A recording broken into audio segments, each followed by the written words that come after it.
Good morning students. आज का topic है स्कोप ऑफ एचआरएम, या ये कहेंगे scope of human resource management. Scope of human resource management को पढ़ने से पहले जानते हैं कि स्कोप किसे कहते हैं। Scope means range of view और ऑपरेशंस, यानी किसी विचार या कार्य की श्रृंखला को क्षेत्र कहते हैं। और ऐसे भी कहा जा सकता है the extent of the subject matter to which it is relevant, यानी किसी भी विषय के विषय वस्तु के विस्तार को क्षेत्र कहते हैं। तो यह क्लियर हुआ कि किसी भी विषय का जो विषय वस्तु है, सब्जेक्ट मैटर है, वह क्षेत्र कहलाता है।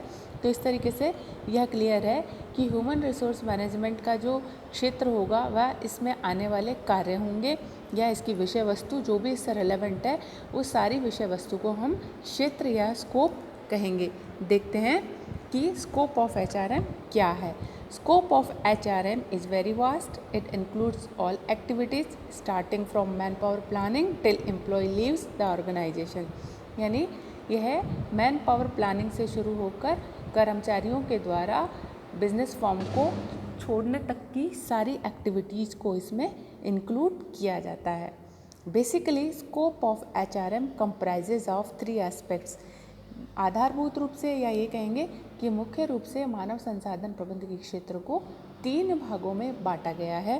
पहला पर्सनल एस्पेक्ट, यानी कि कार्मिक आयाम। इसमें वह सारे बातें शामिल होती हैं या वह सारी कार्य शामिल होते हैं जो कि कर्मचारियों से संबंधित होते हैं। It is concern with man power planning, यानी इसमें मानव संसाधन नियोजन सम्मिलित है। Recruitment, selection, placement, transfer, promotion, training and development, lay off, retrenchment, remuneration, incentive, productivity etcetera. ये सारी एक्टिविटीज़ पर्सनल एस्पेक्ट में इंक्लूडेड होती है। इसके अलावा वेलफेयर एस्पेक्ट होता है। वेलफेयर जो एस्पेक्ट होता है it deals with working conditions and amenities such as canteens, creches, rest and lunch rooms, housing, transport, medical assistance, education, health and safety, recreation facilities et cetera. यानी श्रम कल्याण से संबंधित आयाम में ये सारी सुविधाएं या ये सारे कार्य इंक्लूडेड होते हैं जिनको कि हम ह्यूमन रिसोर्स मैनेजमेंट के स्कोप में इंक्लूड करते हैं।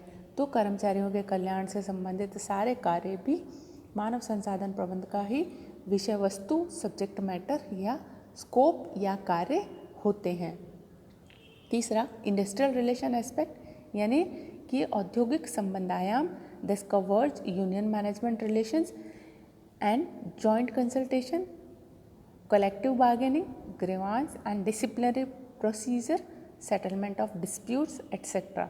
ये जो सारी बातें हैं जिनका संबंध औद्योगिक संबंध से है, जिसमें कि कहा गया कि union management relations, joint consultation, सामूहिक सौदेबाजी, परिवेदनाओं का निवारण एवं सेटलमेंट ऑफ डिस्प्यूट्स, यानी कि विवादों का निराकरण या उनके समाधान से संबंधित जितनी भी व्यवस्थाएं हैं वो सारी व्यवस्थाएं या वो सारे कार्य मानव संसाधन प्रबंधन के क्षेत्र में आते हैं।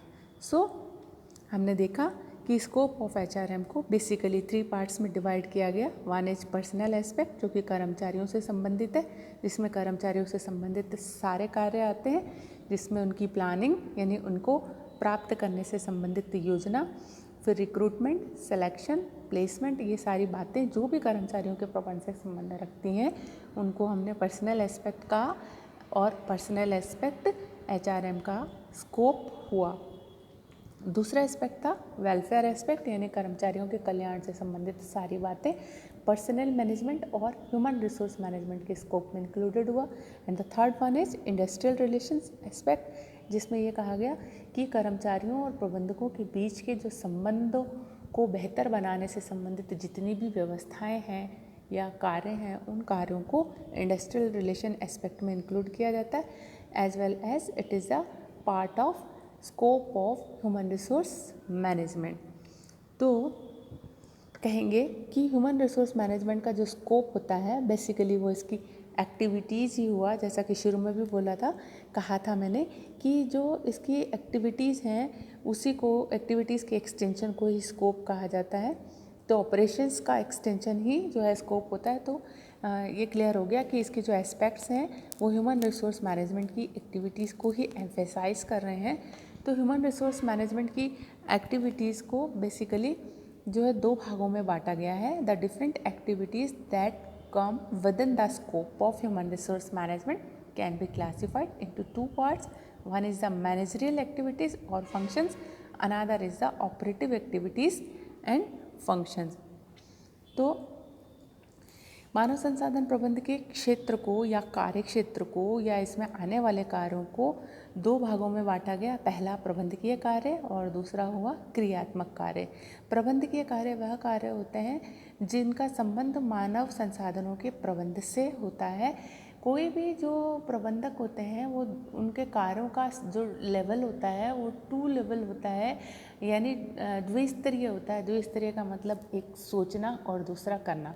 तो सोचने से संबंधित जितने भी कार्य होते हैं, विचार करने से संबंधित जितने भी कार्य होते हैं, उनको हम प्रबंधकीय कार्यों के नाम से जानते हैं या मैनेजरियल एक्टिविटीज़ के नाम से जानते हैं।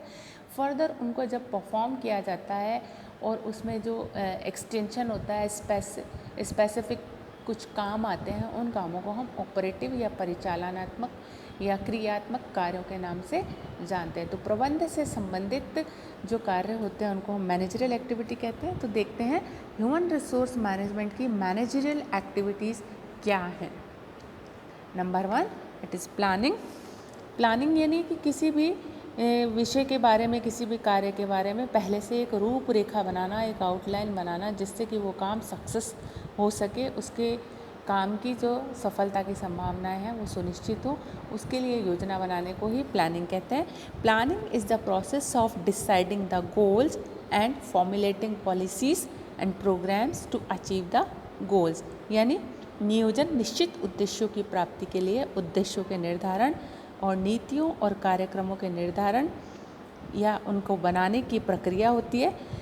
और जो मानव संसाधन प्रबंधक होता है वो यह काम करता है, वो उद्देश्यों का निर्धारण करता है और कर्मचारियों से संबंधित नीतियों को बनाता है और इनके बजट भी बनाता है, इस कार्य से संबंधित बजट का भी निर्धारण करता है। इसलिए कहेंगे कि मानव संसाधन प्रबंध का जो मैनेजरियल एक्टिविटी होती है वो प्लानिंग होती है।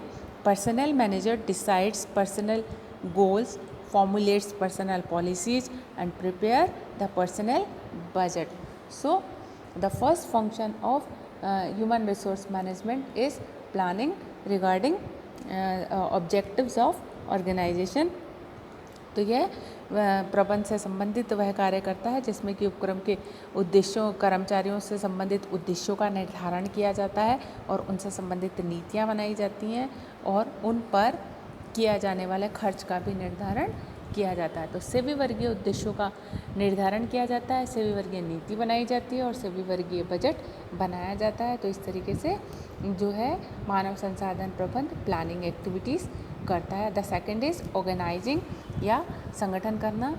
कोई भी जो प्रबंध की शाखा होती है वह प्रबंध की शाखा अपने इन कार्यों को करती है जिनमें कि planning, organising, directing, controlling, coordinating, motivation and incentives included है। सिमिलरली जो ह्यूमन रिसोर्स मैनेजमेंट है वह भी प्रबंध का ही एक पार्ट है। It is inherent part of general management. तो यह पार्ट भी इन सारी एक्टिविटीज़ को करता है। तो नियोजन करने के बाद में, जिसमें कि हमने पढ़ा कि ये जो है विभिन्न उद्देश्यों का निर्धारण करता है, कर्मचारियों से संबंधित नीतियाँ बनाता है, बजट बनाता है, उसी तरीके से यह संगठन संबंधी क्रियाएं भी करता है। तो देखते हैं कि संगठन होता क्या है। संगठन से आशय होता है कर्मचारियों का श्रेष्ठतम योगदान प्राप्त करने के लिए संसाधनों का विवेकपूर्ण उपयोग करना, या यूँ कहेंगे organising refers to the judicious use of resources to achieve the best out of the employees. Or it can be said that organizing is the process of allocating tasks, establishing authority and responsibility for the employees and integrating their activities towards the common objectives. संगठन किसी सामान्य उद्देश्य की प्राप्ति के लिए कर्मचारियों के कार्यों के आवंटन, अधिकारों और उत्तरदायित्वों के निर्धारण और उनके कार्यों में समन्वय स्थापित करने की प्रक्रिया होती है। सिमिलरली ह्यूमन रिसोर्स मैनेजर को भी उपक्रम के कार्यों, व्यक्तियों और संसाधनों में समन्वय स्थापित करते हुए कर्मचारियों के कार्यों, अधिकारों और उत्तरदायित्वों का निर्धारण करना होता है। तो यह है ह्यूमन रिसोर्स मैनेजमेंट के ऑर्गेनाइजिंग फंक्शन में इंक्लूडेड होता है। The third one is directing और निर्देशन। निर्देशन करना प्रबंध का एक महत्वपूर्ण कार्य है। तो सेवी वर्गीय प्रबंध के कार्यों में निर्देशन करना भी शामिल है। निर्देशन कर्मचारियों को अभिप्रेरित करने, सक्रिय करने, नेतृत्व करने और उनका पर्यवेक्षण करने की प्रक्रिया है। और it can be said that directing is the process of motivating, activating, leading and supervising people. HR manager influences the actions of his subordinates and secures the willing and effective cooperation of employees for attaining organizational goals. मानव संसाधन प्रबंधक अपने अधीनस्थों के कार्यों को प्रभावित करके उद्देश्यों की प्राप्ति हेतु उनका स्वैच्छिक और प्रभावशाली सहयोग प्राप्त करना सुनिश्चित करता है। तो इस प्रकार से यह अपने कर्मचारियों का स्वैच्छिक सहयोग या वॉलंटियर कोऑपरेशन या कंट्रीब्यूशन अचीव करने के लिए उनका डायरेक्शन करता है। तो यह कार्य प्रबंध के या मानव संसाधन प्रबंध के कार्यों में सम्मिलित होता है। निर्देशन के द्वारा human resource manager good human relations and will to work भी इस्टेब्लिश करता है। HR manager build sound human relations and create will to work यानी कार्य करने की इच्छा बाय परफॉर्मिंग डायरेक्शन, यानी निर्देशन के कार्य को करते हुए वह अच्छे ह्यूमन रिलेशंस भी इस्टेब्लिश करता है, साथ ही साथ कर्मचारियों में कार्य करने की इच्छा को जागृत करता है। मानव संसाधन प्रबंध के प्रबंधकीय कार्यों में या मैनेजरियल एक्टिविटीज़ में जो नेक्स्ट है वो है कंट्रोलिंग यानी नियंत्रण। नियंत्रण का संबंध जांचने, पुष्टि करने और नियमन करने से होता है, जिससे कि यह सुनिश्चित किया जा सके कि सभी कार्य योजनानुसार एवं दिए गए निर्देशों के अनुसार ही हो रहे हैं।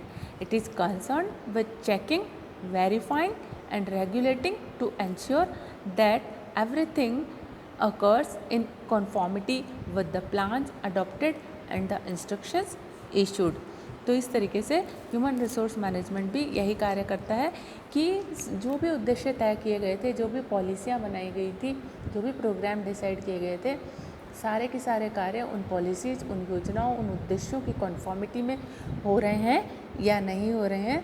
तो यह इसके कंट्रोलिंग एक्टिविटी में इंक्लूडेड होता है। HR manager regulates activities in accordance with the personal plans.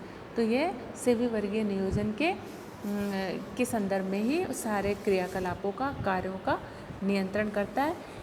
और ये भी कह सकते हैं HR manager monitors the progress of personal programme so as to minimise the gap between desired result and actual performance, यानी मानव संसाधन प्रबंधक कार्मिक कार्यों की निगरानी या मॉनिटरिंग करता है, जिससे कि वास्तविक और अपेक्षित परिणामों के अंतर को मिनिमाइज किया जा सके। तो जो कर्मचारियों के उद्देश्य तय किए गए हैं, उनको जो टास्क दिए गए हैं, उनके ऊपर कंट्रोल करने के लिए सेवी वर्गीय प्रबंधक इस बात के प्रयास करता है कि वह देखे कि कर्मचारी उन कार्यों को प्रॉपरली कर रहे हैं और जिससे कि जो डिसाइड किया गया है और जो अचीव हुआ है वो दोनों सेम हो या उनके बीच में जो डिफरेंस है वो बहुत कम हो, मिनिमम डिफरेंस हो। इसी एक्टिविटी को कंट्रोल के नाम से जानते हैं। The next is coordinating. As it is said, coordination is the essence of management, की समन्वय प्रबंध का सार होता है। सारी योजनाएं या जितने भी संसाधन संगठन की क्रिया में जुटाए गए हैं या जो निर्देशन दिए गए हैं या जो नियंत्रण किया गया है, ये सारा के सारा यूजलेस हो जाएगा अगर सारे कार्यों में कोऑर्डिनेशन या एकता नहीं है या उनके बीच में किसी प्रकार का तालमेल नहीं है। तो बिना तालमेल के सारा प्रबंध जीरो स्टेज पे आ जाता है। Coordination is the process of synchronizing and integrating the efforts of individual and departments of an organization with a view to attain the organization's goal effectively and efficiently।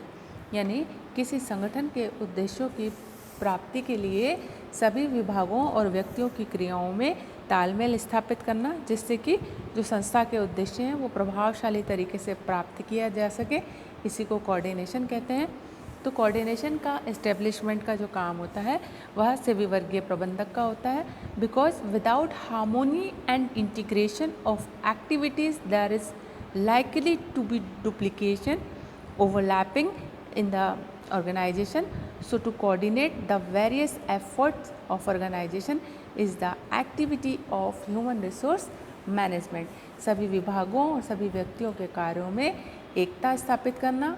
एकता का मतलब उद्देश्य, संगठन के उद्देश्यों के अनुरूप वो कार्य हों, उनमें एकता हो, उनके बीच में किसी तरीके की जो है डाइवर्स ना हो, यानी वो उद्देश्य विमुख नहीं होनी चाहिए, उद्देश्य उन्मुख होनी चाहिए और ऑब्जेक्टिव ओरिएंटेड एक्टिविटीज़ हो। इसी कार्य को हम कोऑर्डिनेशन के नाम से जानते हैं और एचआर मैनेजर इस कार्य को करता है, जिससे कि इनके सारे प्रयासों में हार्मोनी भी बनी रहती है और ऑर्गेनाइजेशंस के ऑब्जेक्टिव्स को अचीव करना ईजी हो जाता है। The next is motivation and incentives.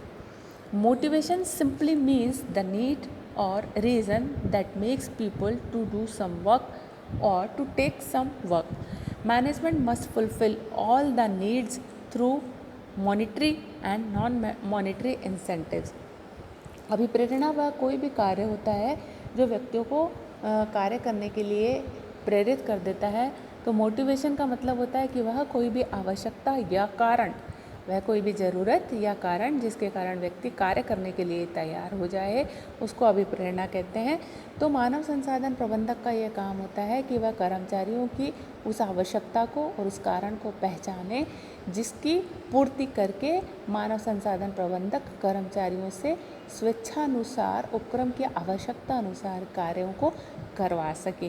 तो मोटिवेशन एंड इंसेंटिव्स जो होते हैं वो भी ह्यूमन रिसोर्स मैनेजमेंट के मैनेजरियल एक्टिविटीज़ में इंक्लूड होते हैं और एम्प्लॉयज़ को मोटिवेट करने के लिए financial, non financial, monetary and non monetary दोनों टेक्निक्स को यूज करके उनसे कार्य लिया जा सकता है। और यही एक मानव संसाधन प्रबंधक का उद्देश्य होता है कि वह कर्मचारियों को प्रेरित करके, इंस्पायर करके, एनकरेज करके, मोटिवेट करके उनसे कार्य ले। तो इस तरीके से आज के इस लेक्चर में हमने जाना कि जो scope of human resource management होता है, उसके स्कोप को बेसिकली जो 3 एस्पेक्ट्स थे और फर्दर 3 एस्पेक्ट्स के बिहार पर इसके फंक्शंस को 2 पार्ट्स में डिवाइड किया गया। That is one is managerial and another is operative functions. तो इसमें हमने आज मैनेजरियल एक्टिविटीज़ के बारे में जाना, जिसमें हमने पढ़ा कि ह्यूमन रिसोर्स मैनेजमेंट को प्लानिंग करनी होती है, रिसोर्स ऑर्गेनाइज करने होते हैं, डायरेक्शन देना होता है, कंट्रोलिंग करना होता है, कोऑर्डिनेट करना होता है, मोटिवेशन एंड इंसेंटिव्स के ऊपर भी काम करना होता है, या एम्प्लॉयज़ को मोटिवेट करके कार्य लेना भी एचआरएम का ही स्कोप होता है। फर्दर इसके स्कोप में जो ऑपरेटिव फंक्शंस हैं जिनकी बात हमने की थी कि ऑपरेटिव एक्टिविटीज़, इनको हम नेक्स्ट फर्दर लेक्चर्स में देखेंगे। तो आज के लिए इतना काफ़ी है। Thank you so much.